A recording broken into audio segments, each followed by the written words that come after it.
Hey guys, it's me, Ayumu. I want to apologize for the last month or so of no videos being put on whatsoever. It's just that for the past month or so I've been very sick. I had bronchitis, then I had other medical problems that's restricted me from making new videos and whatnot. And every now and then I would give an update about what was going on. But still, I pretty much apologize for not being specific and whatnot.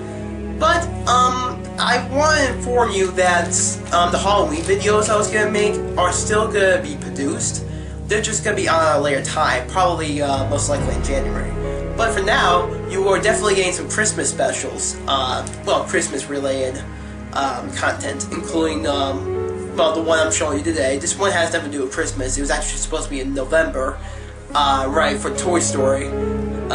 Because it was supposed to be on November 22nd, that's when it was going to come out, but since I was sick, what are you going to do? Next week, I'm going to be getting out, supposedly there's supposed to be a Lost Rankin Bass film called Randolph the Reindeer. And you'll see what I'm talking about when we get there. And the week after that, we're going to be looking at Max and Ruby 0004. You'll have to see what I'm talking about once we get there.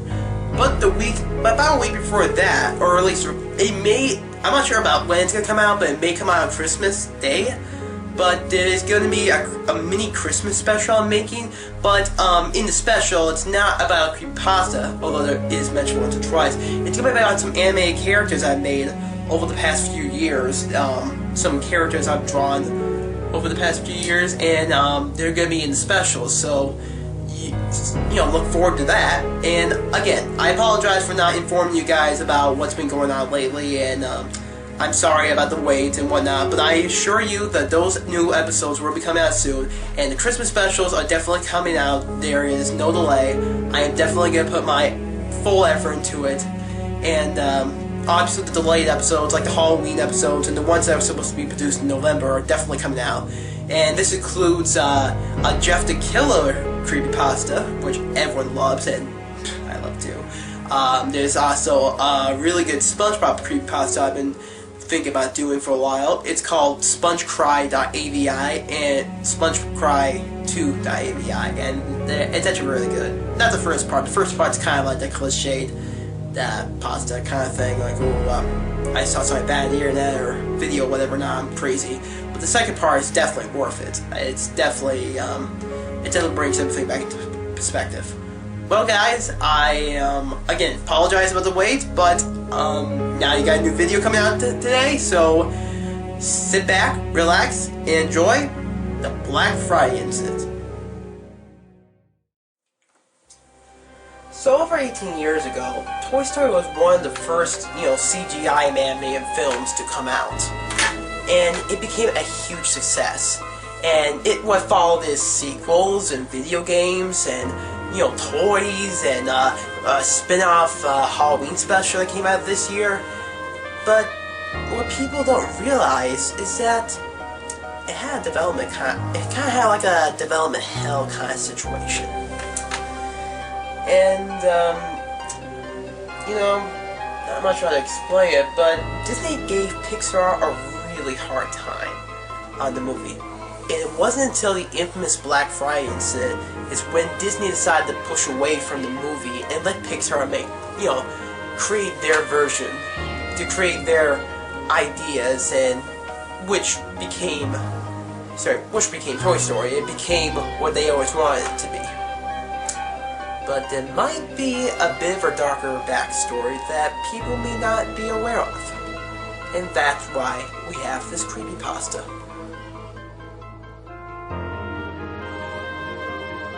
Arguably, I think this pasta is pretty credible, considering the history behind the production of the movie. People know that the movie was going to be much darker and have more adult jokes, and also that Woody was a complete prick throughout the movie, kinda like Adam Sandler in 8 Crazy Nights. It's kinda cliched when one of the writers takes the edge notes a little too far near the end of the reel and has Woody with blood and whatnot, but then again, knowing the process of the movie and the back history of it, it's actually kind of believable to some extent. In the end, I think this is one of the great, and I think it needs to be read to be believed. But then again, that's just my opinion and whatnot. But whatever. I mean, when you watch it, you'll understand why I may like it, or you may not like it at all. I don't know. But hopefully when I start making my Christmas special, hopefully it won't add blood and the word edge on my computer screen. Only time will tell. The early stages of production on the film Toy Story were a complete nightmare.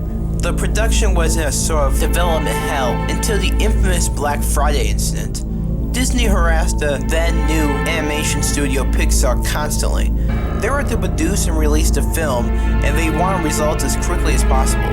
Disney tried everything to eliminate Pixar's efforts to deviate from the Disney formula, even at times threatening to shut the production down. Disney sent notes on revisions that they thought would improve the film. They insisted through the notes which all read, "Edge.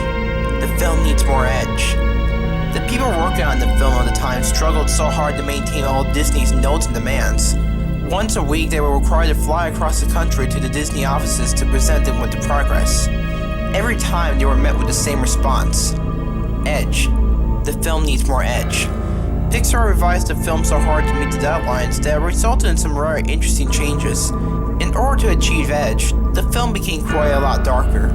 Woody became a wildly unlikable character, much more angry and far less comedic than in the final film. Bo Peep's role in the story was far more prevalent, often flirtatious towards the male characters, and is the first to accuse Woody of pushing Buzz out the window. Buzz Lightyear was referred to at this point in production as Lunar Larry. He is highly reminiscent of an older superhero, talking in a deeper voice, and is even more deluded and ignorant of his surroundings. The other toys were relatively unchanged, save for minor aesthetic differences. Pixar employees worked literally 24/7 non-stop. Director John Lasseter joked on more than one occasion that he had the best parking space at the office because his car hadn't moved for over 3 days. Some of the writers and storyboard artists began to suffer from chronic insomnia. A few writers reported seeing visions of Buzz and Woody taunting them on the lack of progress, chanting, "Edge! The film needs more edge!" Many of the initial writers quit due to the stress that was put on their personal lives, much to the distress of the remaining crew. By November of 1992, there were only 2 of the 5 writers and only 1 of the 3 storyboard artists. The remaining storyboard artist was named Ralph Thompson. He joined the Pixar team in the winter of 1987, working on short films such as Tin Toy and Knick Knack. He, at the same time, did storyboard work for The Nightmare Before Christmas with fellow artist Joe Ranft. Joe came down with serious illness and had been to work in a week. Ralph worked constantly in fear of the inevitable correction by Disney. More edge, more edge. Each presentation meant another world of sleepless nights of rewriting and redrawing the same characters in the same bathroom over and over and over. It was maddening. One morning, John Lasseter, Andrew Stanton, and other high-ups at Pixar came into the office and told everybody what was happening at their last meeting. Disney felt that things were not looking very good for the film and demanded that in less than a week to see the complete film and story reels, with massive revisions. There was a general groan and whining from the crew and they went back to working. Ralph worked hard and all others involved. Sometimes at 2 o'clock in the morning, one of the writers would walk into Ralph's office with a packet of newly written scenes, more to draw, and with more drawings meant more scratch voice work. He had Disney's vague instructions racing through his mind. More edge, edger, more. We want results, people. Edger, this is business. Faster, more edge. Move on already. He thought to himself this exactly. The film needed an edge. It needed to be darker, more cynical. It needed more adult humor in situations. It needed an attitude. Of course. Ralph, you goddamn retard, how couldn't you see it sooner? Edge. All those hundreds of hours bent over a desk, and all you needed was edge. Why didn't you listen sooner? He gave the film an edge. The story reels were flown over with the main crew to the head offices of Disney. The date was November 27th, 1992, Black Friday.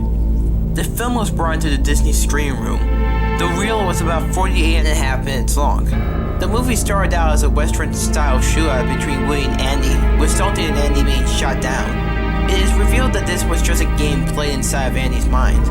The film continued on with little problems for about the first 20 or so minutes, though several gags seemed to be off with the overall tone of the film. For example, Mr. Potato Head would pull out one of his eyes and kick them under Bo Peep's dress for a look-see. There were several scenes of Woody yelling at the toys to stop caring about Buzz and to pay attention to him, accumulating insults and minor acts of violence. The scene comes where Andy can only take one toy to Pizza Planet, and Woody pushes Buzz out the window. Woody offers to shake hands with Buzz, only to throw him out the window. There is a stark smashing noise. The other toys are shocked and antagonize Woody for what he has done. Woody shows little remorse and screams at Slinky Dog to make the toys stop harassing him. After much yelling, one of the Green Army men saying the word goddamn, the toys grab Woody and toss him out of the window as well. He falls onto the ground with a low thump. Cheering is heard from the interior of the house. The quality of the storyboards become much less refined and almost like chicken scratch. Woody gets up and sees Buzz. Buzz's body is shattered on impact. His arms and legs were broken off and located only a few inches away. There was a large crack down the middle of the chest, revealing a mess of buttons and wires inside. He gave off a sort of electrical twitch motion in his head. His eyes looked like as if they were about to pop out of their plastic sockets. The twitching stops after a few moments, and Woody looks in fear at what he has done to Buzz and runs off. There is a jump cut to the scene where the two get stuck in a claw machine. The storyboard art is back to its normal level of quality. The machine is filled with sunglasses wearing pizzas as opposed to the aliens in the finished movie. Buzz is completely unharmed and intact. The scene is almost verbatim to the final film. Sid, the antagonist in control of the claw, is wearing a yellow t-shirt and is smoking 3 cigarettes at once. The claw grabs Woody and Buzz, pulling them into the clutches of Sid. There is not a jump cut, once again returning to the chicken scratch style of artwork. This scene is inside of Sid's room. Woody looks around the room in fear. He tiptoes around the room and collapses at the scene one of Sid's mutant toys. The reel now shows unrelated test animation of the characters running. A few seconds of Buzz running in place, a few seconds of Woody running, and nearly a minute of the two running together. The footage is distorted, and in Spanish text is presented on the screen. There is now a shot of Woody standing in front of a background, and the trademark Pixar ball is running around in the distance. The animation now is the standard traditional animation style of a typical 2D Disney film. Woody is completely naked, with anatomically correct features, and stares directly into the camera. His flesh begins to rot away with the exception of his eyes, which remain intact. Woody begins to moan in a low voice. The remainder of his lips curl into a smile, bits of flesh peeling off as this happens. He lifts up his decomposing arm manually and waves into the camera. His fingers dig into his eyes, dark blood oozes out of the sockets. Woody begins to scream and growl.